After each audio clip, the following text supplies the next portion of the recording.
Всем хай, и сегодня я покажу, как построить вот такой вот камин. Вот. К сожалению, он не автоматический.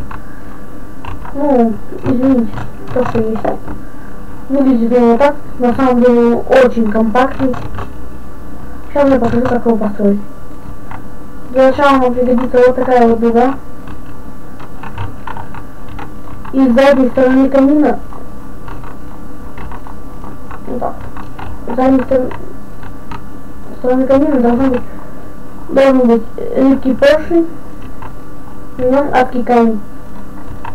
Вот здесь два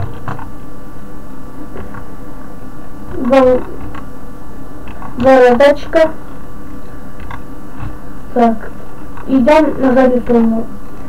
Так, здесь красный пин, здесь с помощью шифта ставим красный пин проводный, да.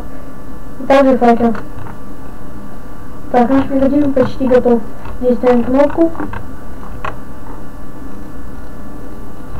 Так, осталось только засунуть в раздатчики зажигалки.